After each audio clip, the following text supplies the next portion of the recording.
The coop wasn't much to look at from the outside. Just a modest structure of reclaimed wood, corrugated metal roofing, and a patch of fencing I'd scavenged from the old barn before the subdivision swallowed up the last vestiges of country life. But to me, that little chicken coop in the back corner of my property meant something far deeper than just eggs and feathers. It was peace. After 31 years in the public school system, 23 of them as a history teacher and 8 as a vice principal, I retired with a limp in my step and an ache in my chest that no medication could quite reach.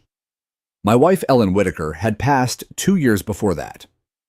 Cancer sudden and cruel, the kind that leaves silence in a house where once there was humming. My daughter, Emma Whitaker, had moved 3 states away. I didn't blame her.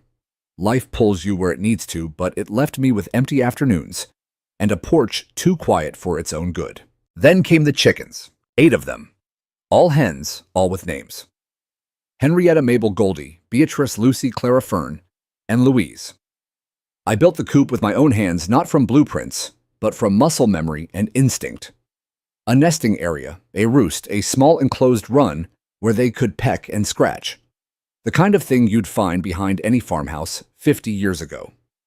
I added a rain barrel to catch water, a small solar light for winter warmth, and even a hanging feeder made from an old coffee can. Every morning, like clockwork, I'd step outside at 6:30 a.m. with a mug of coffee and let the girls out. They clucked and bustled with purpose, like they had a union meeting to attend. They made me laugh. They gave me something to care for. And in return, they gave me eggs with golden yolks and a reason to put on shoes before noon. I registered the coop with the city's small livestock ordinance the week after I built it. It was all above board. I had the paperwork, the permit number, and even a visit from an urban agriculture official who called it the best designed backyard setup I've seen all month. That little pat on the back meant more than I let on. Our neighborhood, Red Oak Hollow, wasn't always under HOA rule.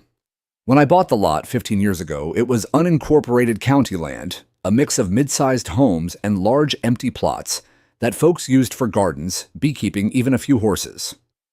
But that all changed 5 years ago, when a group of younger residents organized to modernize the community. The HOA was pitched as a way to improve safety, raise property values, and create shared spaces for everyone. I didn't vote for it, but I wasn't worried. I had my fence, my privacy, and a chicken coop tucked behind hedges and flowering vines. Then came the letters. The first one arrived on pale gray paper with an embossed HOA seal at the top. Dear Mr. Whitaker, our records indicate the presence of an unpermitted livestock structure on your property, which may be in violation of Community Code 3.1.7 regarding accessory buildings. Please address this issue within 14 days to avoid penalties. It was signed by Karen Madsen, HOA president, recent retiree from somewhere up north, and self-proclaimed community aesthetics champion. I'd seen her before striding through the neighborhood in designer tracksuits, clipboard in hand, the kind of person who treated a picket fence like a crime scene. I sent a copy of my city permit in response, along with a photograph of the coop and the documentation showing that Red Oak Hollow still fell under the city's urban agriculture ordinance. 2 days later, another letter. Thank you for your response. However, the HOA design guidelines prohibit freestanding accessory structures not matching the primary home's exterior style. Your coop's rustic design and visible fencing are out of alignment with the architectural harmony of the community.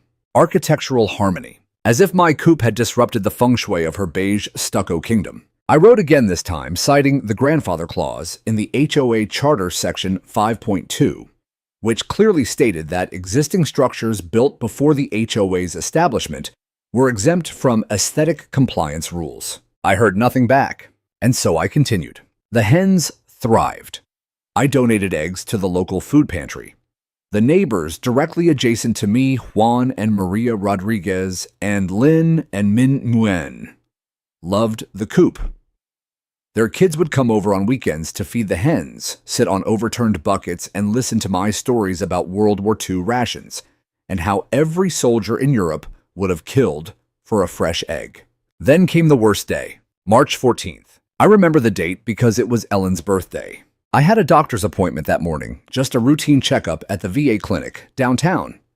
I was gone from 9:15 to just before noon. As I turned the corner onto Sycamore Drive, something felt wrong. A heaviness in the air. A silence that didn't belong. When I pulled into my driveway, I saw it. The back gate was open. A yellow excavator sat idling just beyond the hedge. My garden beds were trampled. And the coop, my coop, was gone. In its place, flattened earth. Broken boards. Feathers. Lots of feathers. I ran or stumbled, really through the yard, heart pounding. The air reeked of diesel and sawdust. I dropped to my knees where the nesting boxes had once been and sifted through the wreckage, pulling out what was left of Fern's favorite roost. A scrap of gingham cloth I'd nailed there years ago. It was torn. A uniformed man stood at the property line. "I'm sorry, sir." "Orders from the HOA," he said. "We were told the structure was non-compliant and abandoned. I was just doing my job." I didn't hear anything after that. Not the rest of his explanation. Not the hum of the truck as it backed away. Not even the angry wail that must have come from my own throat. The coop was gone. The hens were gone. And something in me, something quiet and precious, snapped. Later that evening, I found another letter taped to my front door. Removal executed under Emergency Compliance Enforcement Order 6.4. Thank you for your cooperation. I didn't sleep that night. Instead, I pulled out every document I had, the city permit, the ordinance, the HOA charter, the photographs, the email threads. I organized them into a binder labeled every section and opened a blank legal pad to begin what would become a war journal. They had bulldozed more than a chicken coop. They had bulldozed trust, dignity, and decency. But they had no idea what they'd awakened, because I may have retired from teaching, but I never forgot how to build a case. And I was about to teach the HOA a lesson they wouldn't forget. I should have known it wasn't just a misunderstanding. The first time I saw Karen Madsen inspecting my yard, clipboard clutched like a weapon, sunglasses perched high on her head, standing just beyond the boundary of my fence, I chalked it up to curiosity.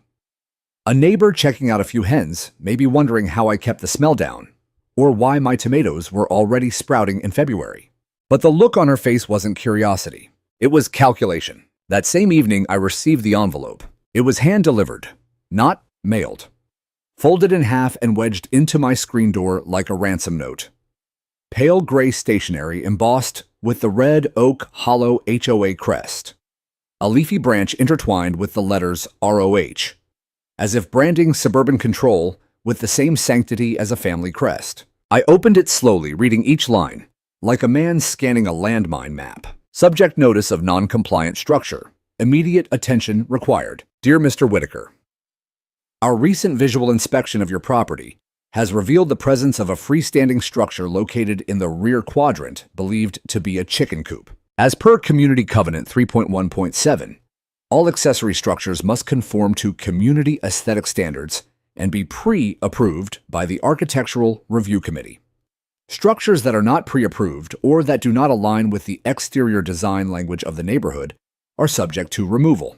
Please remove the aforementioned structure within 14 calendar days to avoid escalation or penalties. Escalation, penalties. There it was in black and white. Not a conversation, not a neighborly inquiry, just an edict. I took a slow breath and sat down at my dining table, flipping open the folder I'd kept since the day I built the coop, permit number 6742A, issued by the City of Austin under Ordinance 1923.3. Authority to maintain up to 10 hens on a private residential lot under 1/4 acre, provided the structure remains sanitary setback compliant and predator secured. Mine was all of the above and more. I'd even added cedar shavings to the nesting boxes to keep flies down. I'd installed a solar-powered fan to circulate air in the summer heat. The coop was a model of responsible micro-farming. No noise, no odor, no roosters. I drafted a response. To whom it may concern, I am in receipt of your notice, dated March 2nd, regarding the alleged non-compliant structure on my property. Please be advised that the structure in question is a permitted and legal chicken coop built under the authority of the City of Austin's Urban Livestock Ordinance, permit number 6742A. The coop was constructed prior to the formal establishment of the Red Oak Hollow HOA and is therefore protected under Section 5.2 of the HOA's own governing charter, which provides grandfathered status to pre-existing compliant installations. Should you wish to discuss this further, I am available for a neighborly conversation, but I will not dismantle a structure that is fully legal, inoffensive, and vital to my daily life. I sent it certified mail. I also emailed a copy, CC'd the city's urban agriculture officer, and hand-delivered one to the HOA drop box at the community clubhouse, just in case they claimed non-receipt. 3 days passed. Silence. Then a second letter. This one colder, more formal, typed in legalese with heavy margins and intimidating phrasing. Notice of violation. Final warning. Failure to comply with Community Code 3.1.7 will result in the initiation of corrective enforcement procedures under authority of Article 6.4. HOA reserves the right to remove structures that pose aesthetic or functional conflicts with the agreed-upon vision of the neighborhood. There it was, again. Vision. As if a few hens quietly pecking in a corner disrupted the suburban mirage they were trying to sell. Never mind that I didn't live on a golf course. Never mind that the neighbors on either side of me had zero complaints. Never mind that half of Red Oak Hollow still had rusted fences and dead grass from last summer's drought. The Coop wasn't the problem. Control was. They needed someone to push around. And I'd made the mistake of showing I cared. I called the HOA office the next morning. A young man named Kyle Thompson answered, probably a college student doing part-time admin work. He sounded uncomfortable as soon as I introduced myself. I'm calling about the violation notice regarding my chicken coop. A long pause. Then, yes, Mr. Whitaker. That issue has been escalated to the compliance team. I believe our president, Ms. Madsen, has reviewed the situation. Did they tell you I had a city permit? I asked, my voice quieter than I expected. Not a growl, not a shout, just the kind of quiet that comes before a landslide. He blinked. Sir, I don't get into the legal stuff. They had paperwork, said it was cleared. I bent down and picked up a scrap of painted wood, Fern's favorite perch, a piece of barn pine I'd carved myself. I turned it in my hand, brushing away the soil clinging to its edges. You killed my chickens, I said flatly. You destroyed my property. He opened his mouth, but no words came out. He looked genuinely sorry. But sorry didn't bring back what had been lost. I didn't know there were animals inside, he offered. And that's when I snapped. You didn't check. You didn't open the door. You didn't listen. I stepped closer. He stepped back. I wasn't threatening him. I didn't need to. My grief did all the talking. You didn't pause for even one damn second to ask if this was right. He shook his head. I do what I'm assigned. Please don't yell. I'm not yelling, but I was shaking. He left quickly after that, mumbling something about calling his supervisor. The excavator rumbled to life and backed out slowly, leaving tire tracks like bruises through my garden beds. The machine disappeared around the corner and I was alone. Just me, the dust, the feathers, and the broken skeleton of something sacred. It didn't feel real until I saw the paper taped to my front door. HOA letterhead. Emergency Enforcement Order, Article 6.4. No signature, no timestamp, no prior notice. Just a bolded sentence. Structure deemed non-compliant and removed per Community Code authority. There was no mention of the permit I'd filed. No reference to the documents I'd submitted. No acknowledgement of my appeals. It was as if I'd never existed. I stood on the porch with the paper in one hand and Fern's perch in the other. Then I went inside, shut the door, and sat in the dark of the hallway for a long time. I didn't cry. Not then. The tears would come later that night, when I opened the fridge and saw the half carton of brown eggs marked Henrietta in shaky handwriting.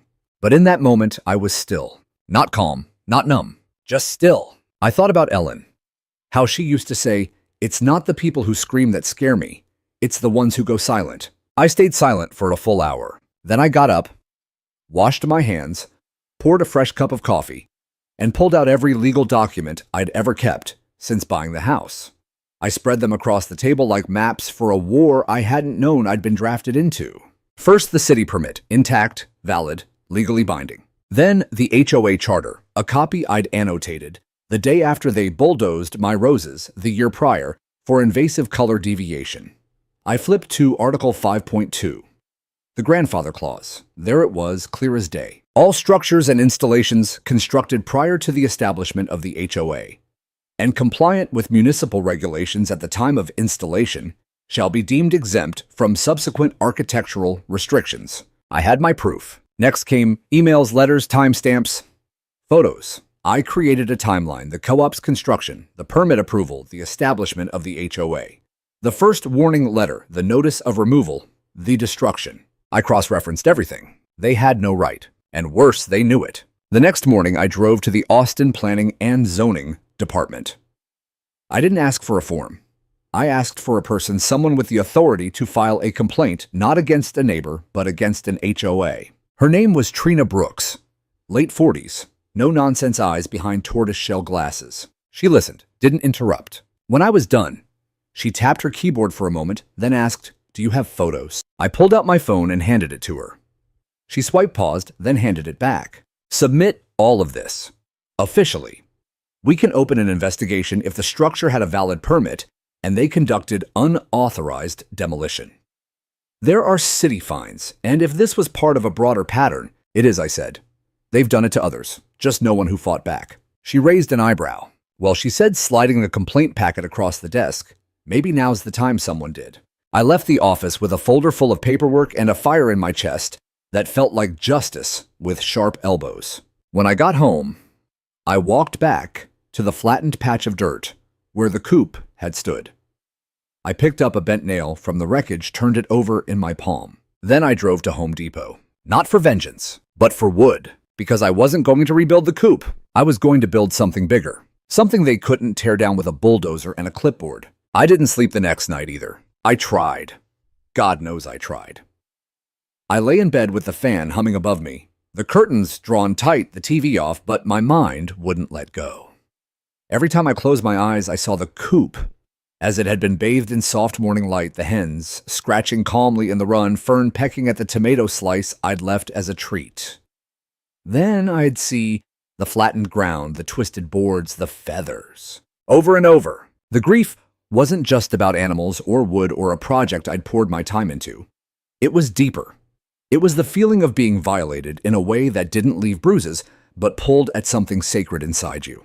They hadn't just taken my coop. They'd taken my sanctuary. And something in me was done asking politely. At dawn, I brewed a cup of coffee, opened my notebook, and began my battle plan page by page. I listed every violation the HOA had committed: unauthorized entry onto private property, destruction of a permitted structure, no prior warning or hearing as required under their own charter, misuse of Article 6.4, which only applies to structures presenting imminent danger, disregard for city ordinances overriding HOA authority. And then I found something interesting. Buried in the HOAs.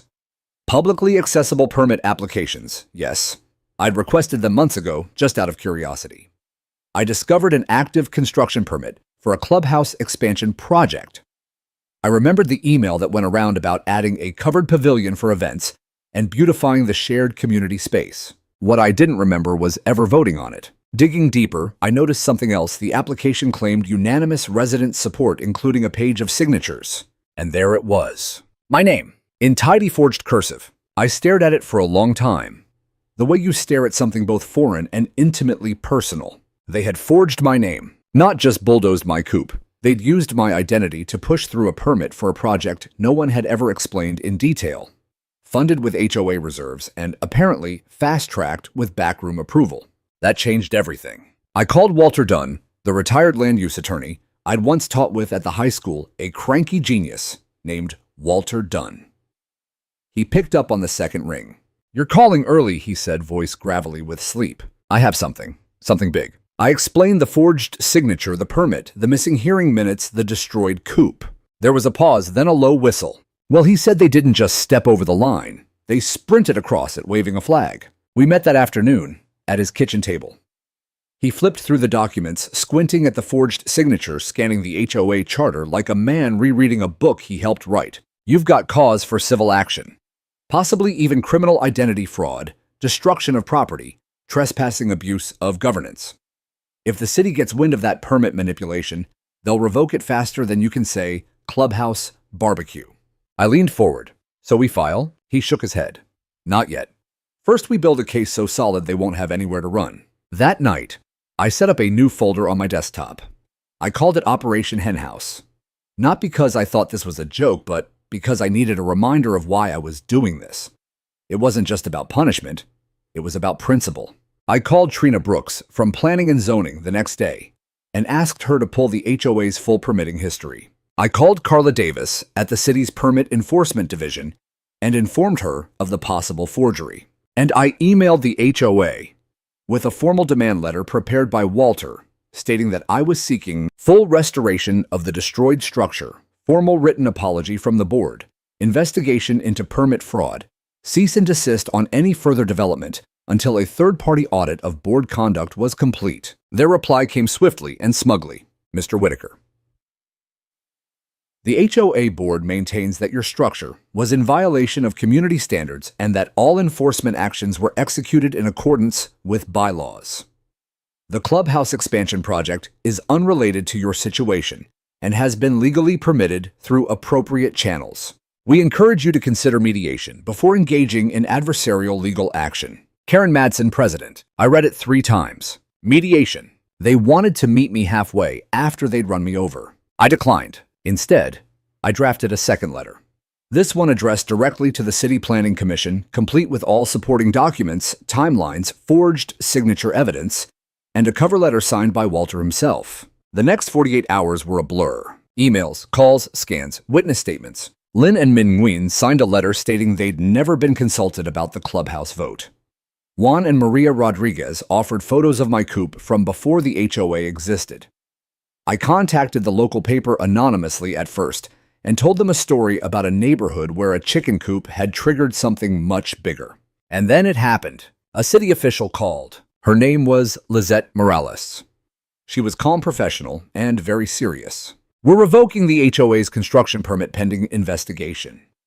She said, your documentation shows a clear discrepancy in required community approval. I didn't celebrate. Not yet. But I did walk out to the flattened spot behind my garden, stood in the sun with my arms crossed, and imagined the laughter of kids feeding hens, the rustle of sunflowers, the low cluck of a freshly laid egg. I imagined something better, because I wasn't just going to fight the HOA. I was going to build something in their place, something they couldn't bulldoze. I didn't expect to become a detective in my own neighborhood, but that's exactly what happened once the city revoked the HOA's construction permit. The email from Lizette Morales had been short but decisive, the kind of language bureaucracies only used when they'd seen enough to know they'd been lied to. Permit No. 2102RH for the Red Oak Hollow Clubhouse expansion is hereby suspended pending further investigation into community signature discrepancies and procedural violations. It was the first real crack in the wall, but cracks weren't enough. I wanted collapse. So I kept digging. I started by requesting access to all HOA meeting minutes from the past 18 months. According to their own bylaws, these minutes had to be made available to any dues-paying member upon written request. I submitted mine with the help of Walter, who added a stern legal phrase or two about non-compliance exposure and state-level audit triggers to encourage cooperation. The documents were sent 3 days later in the form of a messy PDF clearly scanned in a hurry. Some pages were crooked, one looked like it had coffee stains. But the content, that was gold. In the minutes from a meeting dated 8 months prior, Karen Madsen had stated, per community input, the clubhouse expansion will proceed under expedited permitting. All required resident signatures have been collected and submitted. The community fully supports this effort. It was a lie. I knew it.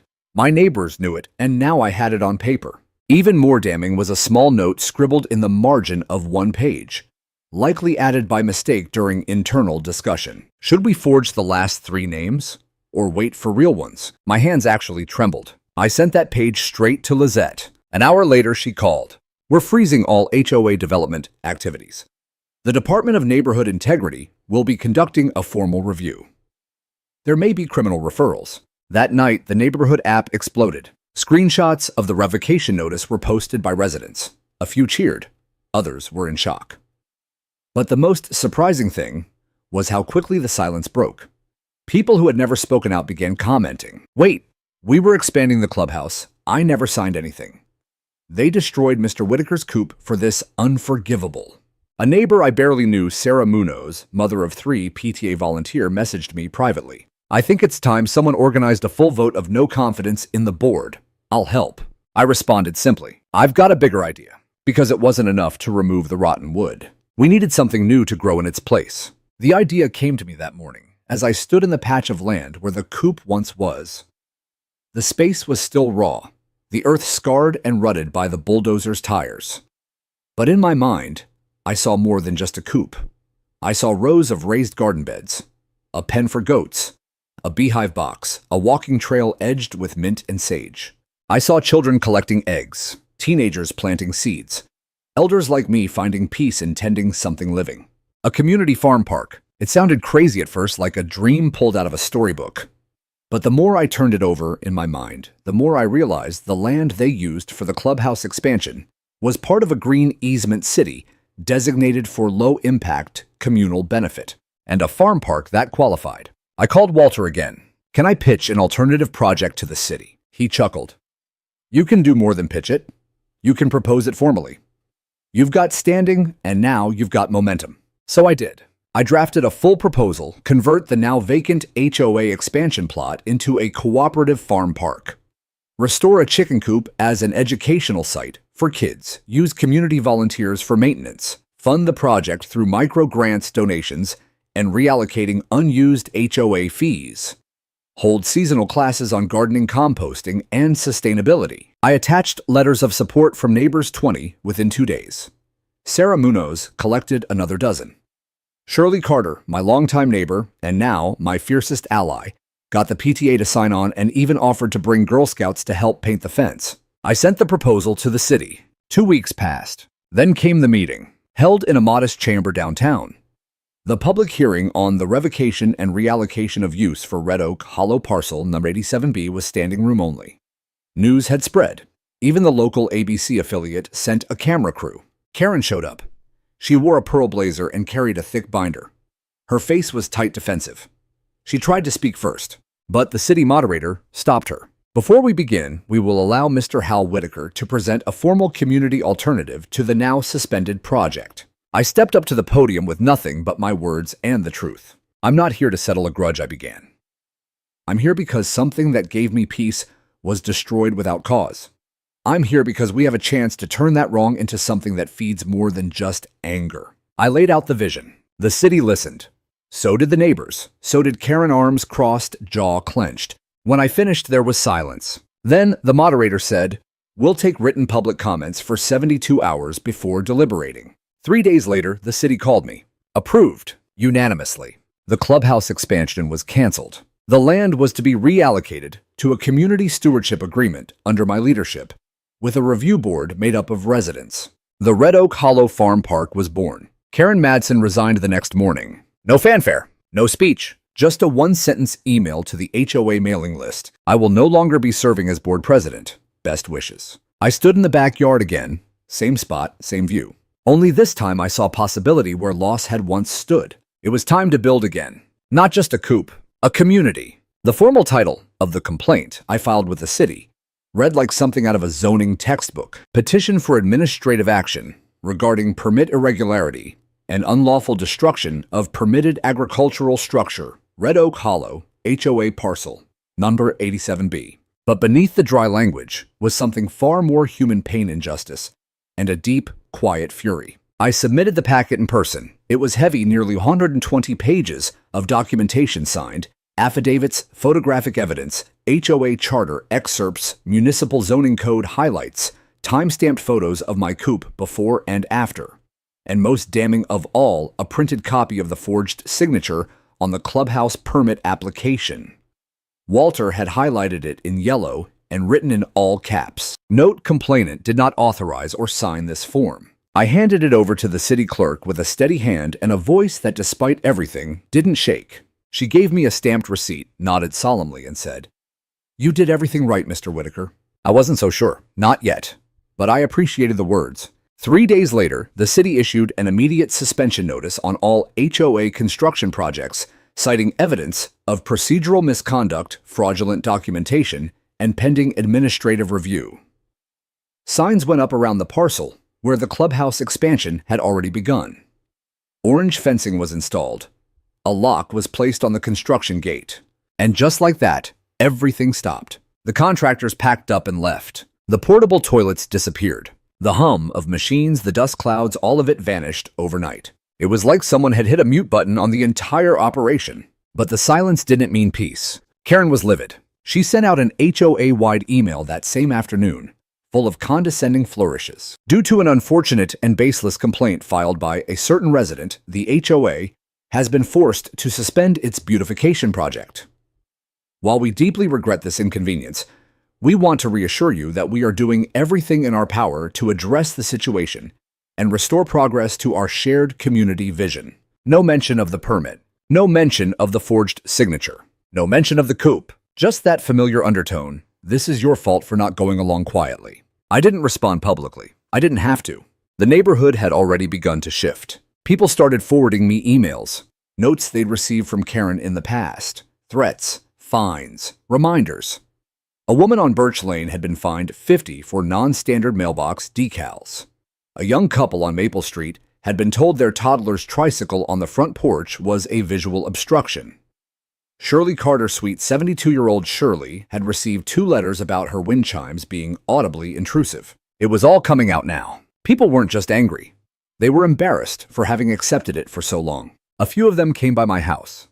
Not for drama, for solidarity. One man, Carlos Lopez, who worked nights and had always kept to himself, showed up with a stack of wooden planks in his truck bed. "You rebuilding that coop?" he asked. I smiled. "Eventually. I'll help," he said. "Built a barn with my dad when I was 15.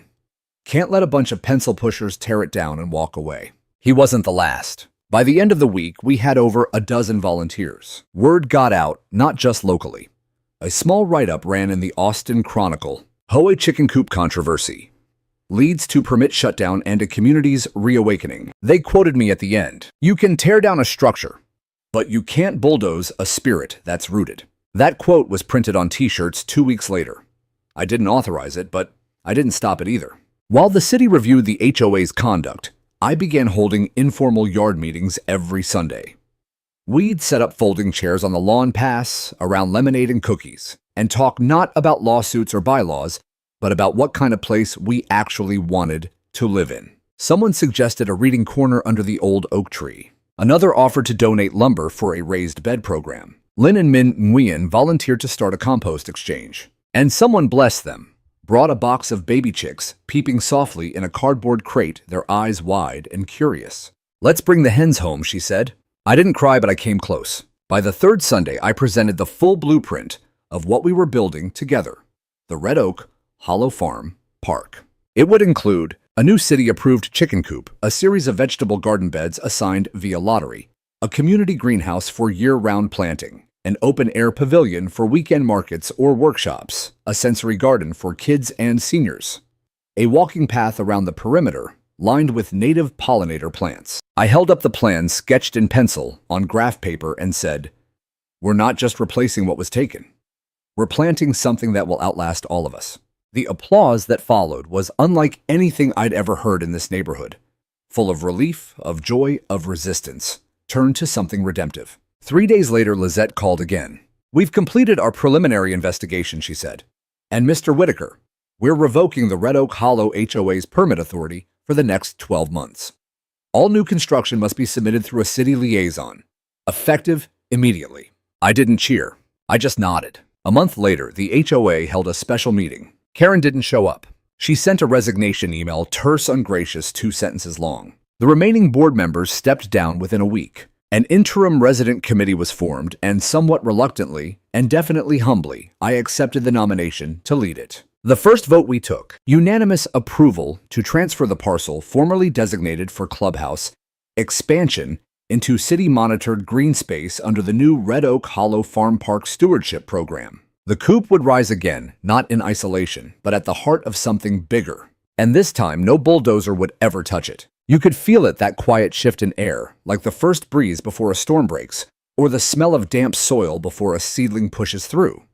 Red Oak Hollow wasn't just a neighborhood anymore. It was waking up.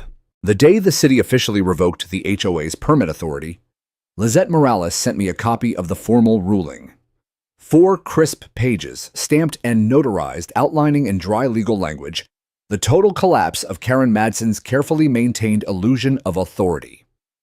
The conclusion read, "The HOA is prohibited from submitting, managing, or enforcing any municipal permit on behalf of Red Oak Hollow residents for a period of no less than 12 months. All project approvals must now proceed through city review with documented resident oversight. Translation: the clipboard Queen's Kingdom had fallen. The ruling hit the HOA like a thunderclap. Residents received notice in their inboxes the next morning. No spin, no sugar, just facts. And something about that transparency, that blessed overdue transparency, lit a fire across the community. By noon, I had 17 emails in my inbox. Some were simple. Thank you. It's about time. Where do we sign up to help? Others came with apologies. I'm sorry I didn't speak up sooner. I got a violation for my porch plants last year and just gave in. She fined me for my solar lights, told me they violated the nighttime uniformity standard. I thought it was just me. They weren't alone. One by one, people began coming forward. A grandmother down the street named Anita Patel shared that Karen had fined her $100 for improper curtain color after she put up purple drapes for her granddaughter's birthday. A newlywed couple had been warned for hanging string lights. A man with Parkinson's had been told his handrails were aesthetically disruptive. It wasn't just bad leadership. It had been quiet tyranny, and people were done. I organized a community meeting that Saturday, not in the stuffy clubhouse, but in the open field that was now officially the future Red Oak Hollow Farm Park. We brought folding chairs. I borrowed a microphone from the local school. Shirley Carter baked lemon bars. Carlos Lopez grilled hot dogs on a rusted Weber that still smoked like an old train. 87 people showed up. Some brought kids, some brought questions. Some just came to be part of something real for the first time in years. I stood in front of a hand-painted sign that read, Red Oak Hollow Farm Park by us, for us. And I said, we're not here to gloat. We're here to rebuild. Because what got torn down wasn't just my coop, it was trust. And the only way to restore it is together. Applause. Not thunderous, but steady, earnest. We spent the rest of the afternoon collecting ideas. We passed around sketch pads. Kids drew chickens and beehives. One little girl asked if we could name the new coop the Cluckingham Palace. We all agreed instantly. By the following week, we had organized 5 committees. Coop Construction Team, led by Carlos Lopez and me, with volunteers from 5 households. Garden Design Group, run by Anita Patel and Shirley Carter, who insisted on wildflowers community events planning. Spearheaded by Sarah Munoz, already talking about harvest festivals, education, and youth engagement. A high school science teacher named Devin Harris offered to run this park maintenance and sustainability. A couple of college students home for summer jumped in. It was happening, not in some abstract future, but right now, here in the dirt, where control used to sit like cement. Something green and good was growing. The city, surprisingly, was thrilled. Lizette called again. We've had 5 other neighborhoods call in asking how they can do the same. Yours might be the first HOA to actually dissolve top-down and be reborn as a stewardship model. I smiled. It started with chickens. She laughed. Doesn't it always? That week, we held a groundbreaking for the new co-op. Dozens gathered in the late afternoon sun, shovels in hand, music playing from someone's Bluetooth speaker. The spot where my original coop had stood was now marked with fresh lumber, a new foundation, and a little stake in the soil with a handwritten note in memory of Fern, Goldie, Henrietta, and the rest. I said a few words, not long, just enough to mark the moment. They took down something I loved. But they didn't realize that when you clear a space, sometimes all you do is make room for something better. Then I dug the first shovel of earth. Kids followed with trowels. Adults passed plywood. One woman brought bags of feed. Another handed me a little red mailbox for egg deliveries, she said. Construction went fast. It always does, when it's fueled by shared purpose. We had the frame up in 3 days, nesting boxes in by the weekend, and the fencing installed with the help of 2 retired vets who insisted on military-grade reinforcement. I didn't argue. The hens arrived 2 weeks later. Rescues mostly donated by neighbors who could no longer keep them or who had hidden them quietly during Karen's reign. They clucked, they scratched, they settled. The first egg appeared on a Sunday morning. Clara, a gentle buff Orrington with a curious gaze, laid it in the new cedar-lined box. I held it in my hands like a trophy, like a miracle. I cracked it over a skillet that evening, made an omelet with chives and sharp cheddar, and ate it on the porch while the sun dipped below the rooftops. It tasted like justice. And the sound of chickens once again filled the air like a hymn. With the chickens back in their coop and neighbors showing up to volunteer even on hot afternoons, it was clear we tapped into something deeper than nostalgia or rebellion.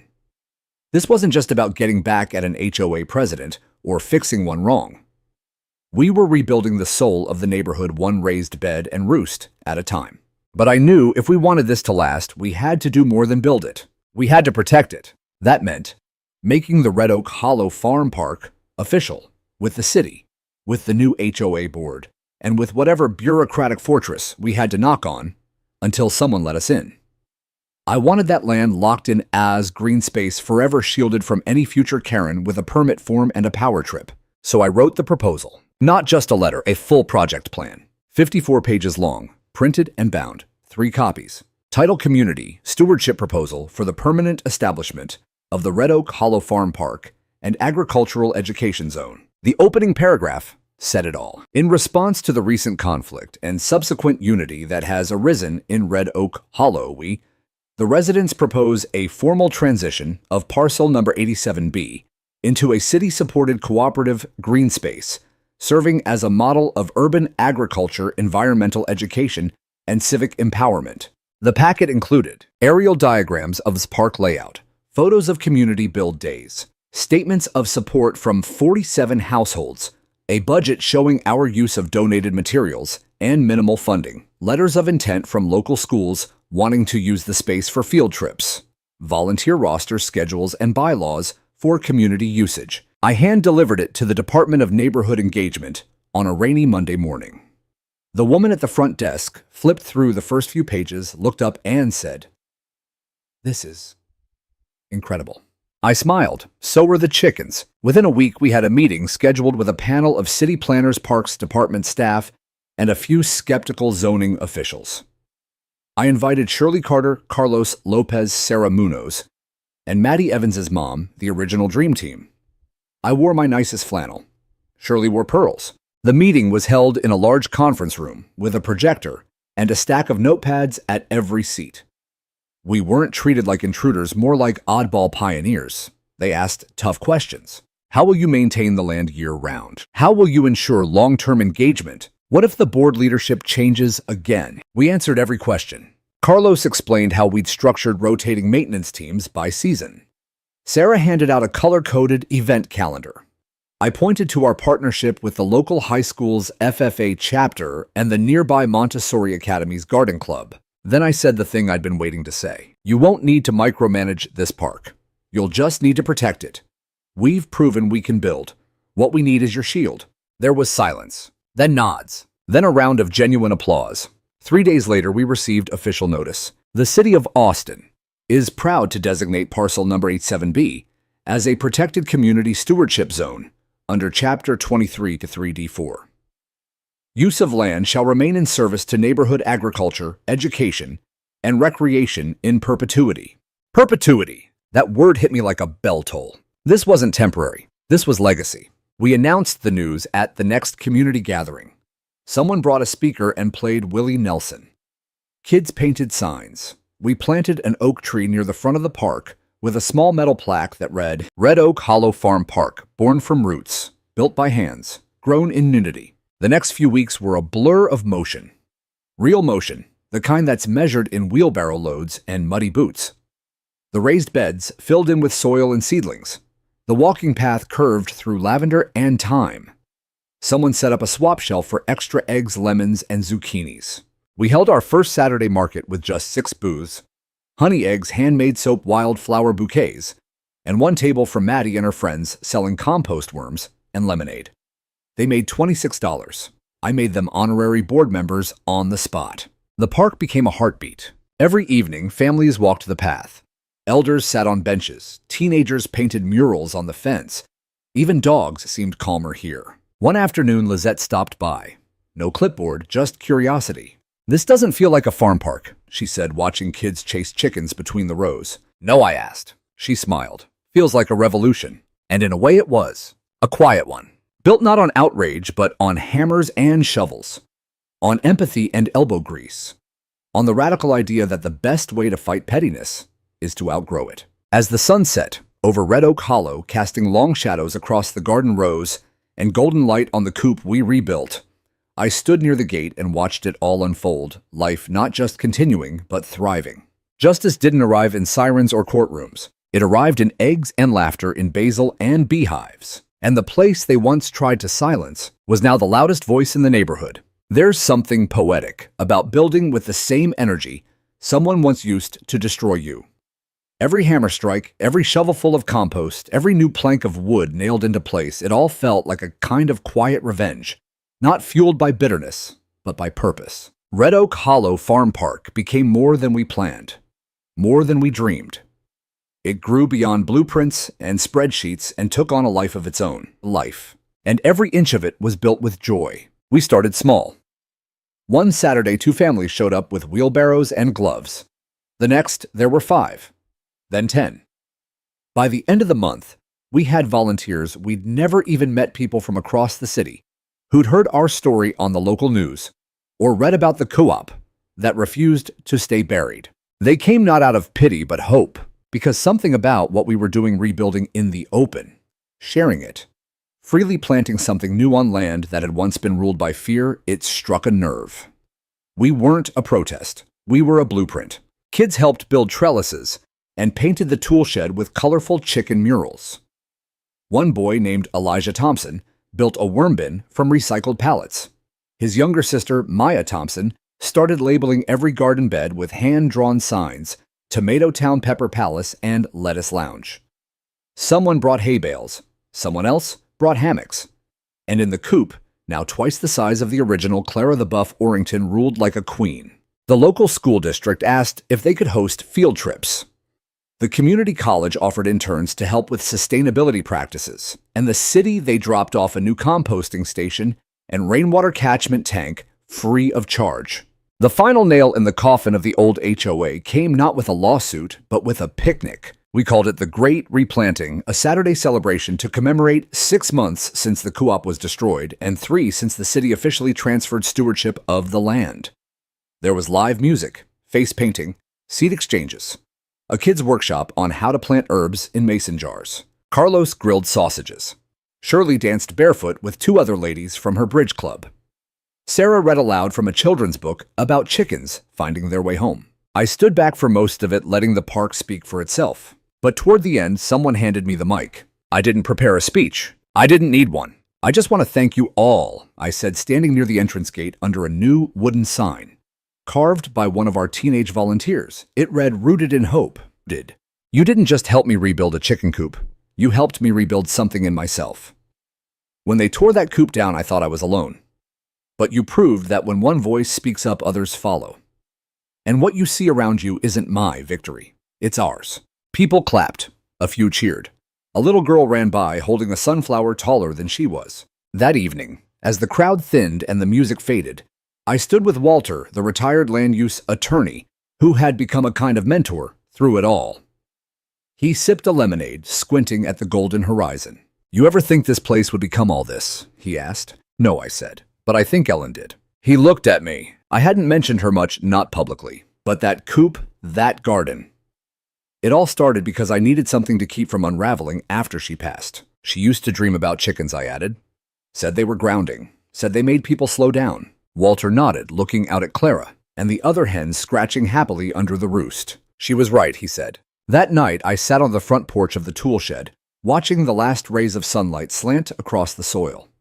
I heard laughter from the path, smelled lavender and fresh basil on the breeze, and listened to the rhythmic cluck of the hens settling in for the night.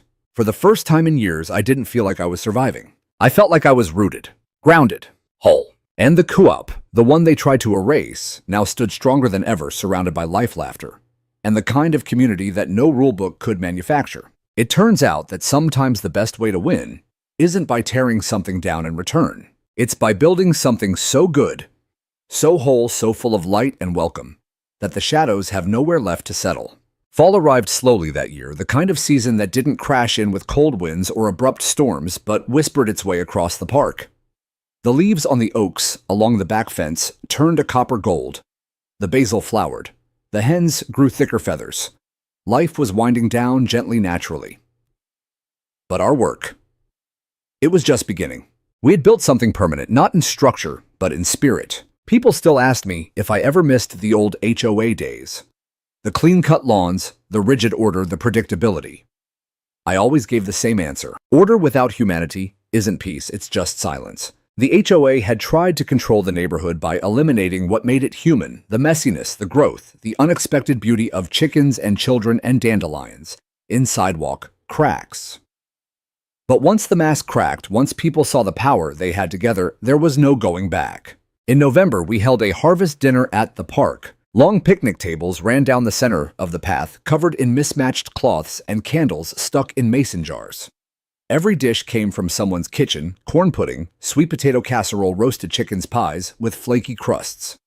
Clara's eggs made it into 3 quiches and 1 custard. There were no rules about who could attend, no dress codes, no permits, just neighbors, laughing, sharing food, and for the first time in years, belonging. I looked around and realized something startling. This was what I'd always wanted when I moved to Red Oak Hollow.